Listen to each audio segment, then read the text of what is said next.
voice carries. So, hi everybody. Hi. Happy New Year. Happy New Year. You off to a good start? Yep.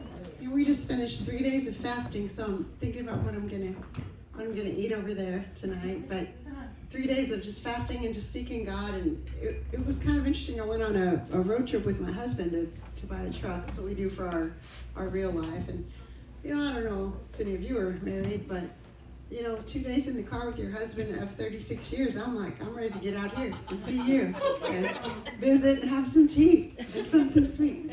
But he's really sweet and awesome. It's just, it was a truck run, and it was long, and we were fasting. So I didn't know that we were going to be fasting all of our podcasts until I got in the car. And so he said, no, we're not going to do that. Let's just pray and listen to worship music and listen to the Bible. And I was like, okay. And I was like, Lord, I'm getting tired of you. I need some help. And I'm just halfway kidding. But I was like, Lord, help me to see it. Help me to feel it, because you're hungry. You guys, that was funny. I don't know why you guys didn't laugh at that, but because it's too honest. That is pretty honest. But I was like, God, help me to see you. And so I started taking pictures of just what I was looking at. And it was raining, too. But I got pictures of, like, rivers, and this swarm of birds came up out of nowhere. And the sunrise one morning was just red and beautiful, and just, I started to sink into it as I was driving along, and I just thought, man, God, this is what you mean by letting my soul rest. Because I could have just kept being negative and complaining about it and bugging my husband about it. Because usually when I go on a trip with him, we get like some kind of steak dinner, we get, something amazing to do, but we were just driving and listening to God. And so I do believe that God spoke some things to me, and I'm still letting them resonate, I guess, on the inside. And I'll just tell you a little bit about tonight. We're mainly going to sit around the tables and have discussions tonight for our first season together, because I know we've got some of our new ladies here. I'm really glad to see you, and I'm excited whenever we have new faces come, and even friends who have been with us for a minute but are with us again. It's kind of cool, and I can see a vision for us. More than just sitting here and hanging out and having conversations. I can see us becoming something that impacts this city. Yeah. And I can see us becoming something that people talk about when they're not here. Because we're the kind of women, and I'm really proud of this, but we're the kind of women that will get your back if you're not in the room. And there's a saying, don't tell me what somebody said about me. Tell me why they were comfortable saying it in front of you. Oh. And I'm going to tell you, that's not going to happen to you here. It's just not. It's not who we are. Now, that doesn't mean you're never going to have conflict. We're different. We're all different. And we do have conflict, and we do have conflict resolve, but we came from a place where we just believe that God would have us to lift and build and celebrate each other. And that's what we're doing. And so when we have these conversations, I like to say anything that happens in the Women of Influence room should stay here. That means if someone is tender enough and trusts you enough to share their tears and their story, you should keep that in your heart. And these tables should be a safe place for us to be. And I really like that. And also, I don't know if you feel this way, but as a woman, a lot of times, everything I do is for somebody else. It's for my kids or my husband or my church or, whatever I've got going on. Do you ever feel like that yourself? Like, women are like that. We're givers.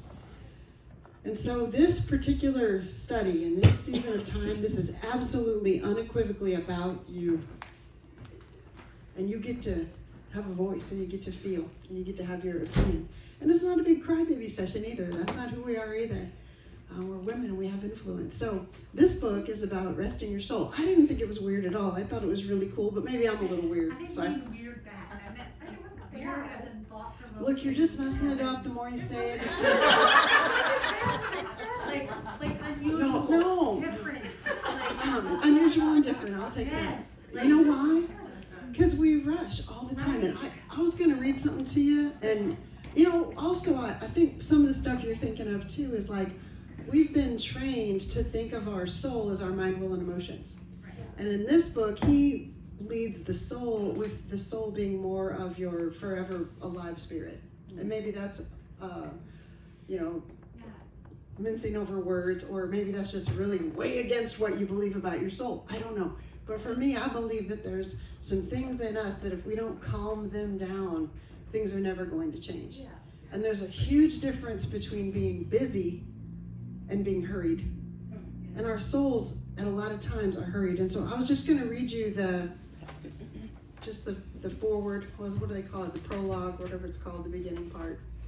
So listen to this, and I'll set you to the tables, and we're going to spend 6 good sessions on this book, and different things, not just the book. The book inspires, but you're going to hear from Virginia in a few weeks. You're going to hear from Christy next time. You're going to hear from Jen too when we can get her, and we're just going to have some great talks. But the table talk is one of our favorite things. So check this out. The keeper of the stream. There was once a town in the Alps that straddled the banks of a beautiful stream, and the stream was fed by springs that were old as the earth and deep as the sea. The water was clear like crystal, and children laughed and played beside it. Swans and geese swam on it. You could see the rocks and the sand and the rainbow trout that swarmed at the bottom of the stream. Now, high in the hills, far beyond anyone's sight, lived an old man who served as the keeper of the springs. And he'd been hired so long ago now that no one could remember a time when he wasn't there. And he traveled from one spring to another in the hills, removing branches or fallen leaves or debris that might pollute the water. But his work was unseen. And one year, the town council decided they had better things to do with their money, and no one supervised the old man anyway. So they had roads to repair and taxes to collect and services to offer. So giving money to an unseen stream cleaner had become a luxury that they could no longer afford. So the old man left his post high in the mountains, and the springs were unattended. Twigs, branches, and worse, muddied the liquid flow, and mud and silt compacted the creek bed.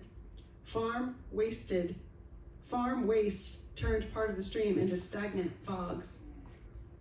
For a time, no one in the village noticed, but after a while, the water was not the same. It began to look brackish. The swans flew away. They lived elsewhere. The water no longer had a crisp scent that drew the children to play on it. Some people in the town began to grow ill. All noticed the loss of sparkling beauty that used to flow between the banks of the streams that fed the town. The life of the village depended on the stream. The life of the stream depended on the keeper. The city council reconvened. The money was found. The old man was rehired. And after yet another time, the springs were cleaned and clear. The stream was pure. Children played again on its banks, and illness was replaced by health.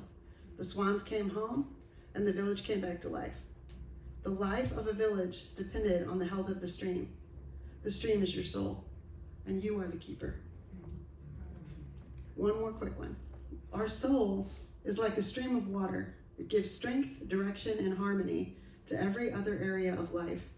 But when the stream is as it should be, we're constantly refreshed and exuberant in all we do, because our soul itself is then profusely rooted in the vastness of God and his kingdom, including nature and all else within us, is enlivened and directed by that stream. Therefore, we are in harmony with God, with reality, and with the rest of human nature, and all nature at large. Dallas Willard wrote that. So, Dallas Willard is the mentor of John Ortberg, who wrote this book. Dallas Willard is passed now, and I was kind of familiar with some of his stuff, kind of grew up on some of the things he taught as an early Christian. He was a hippie. I mean, if you think about him, he's a professor, and when John Ortberg went to meet him, he was kind of like a celebrity status pastor in that day, an author. And he grew up in, some valley, I can't remember what it was called, somewhere in San Francisco, and, the same places that, what was that big, huge cult? Big, huge cult. I mean, the biggest one. Prison. He's still alive. Charles Manson, right? And, other people that just came out of this place. There was a big, huge cult there called WKLF. It stood for Wisdom, Knowledge, Life, and Forgiveness or something. And they had this man who was just a polygamist, and he's, spending time with all these women, and he just had this great ministry, he thought. He was going to live forever. He said he was 220,000 years old, claimed to be the Messiah. Lived in the same valley that Dallas Willard came from. And he said, we're going to live forever. This is how it goes. Well, this man who led this cult got thrown into a situation where some of the husbands didn't like the attention he was giving to their wives, and they threw bombs on their cult, and he died. So So he was not the Messiah, not acclaimed. And why do I tell you that? Well, that's in the book too. And the idea is that everybody has the same place to grow from.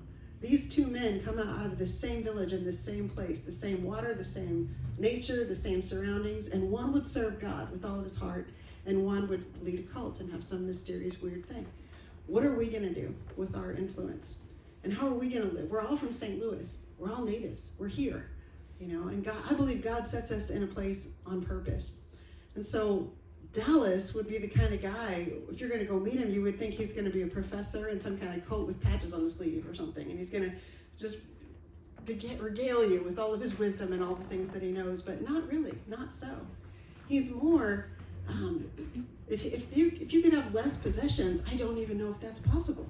The guy, he's not about furniture, and when Jesus said, don't take any account of what you wear, he was really well familiar with that. He didn't really care about how he looked or how he dressed or what kind of things he had in his home. He cared about finding a place in God that was healthy and restorative continually. And I'm looking for that too.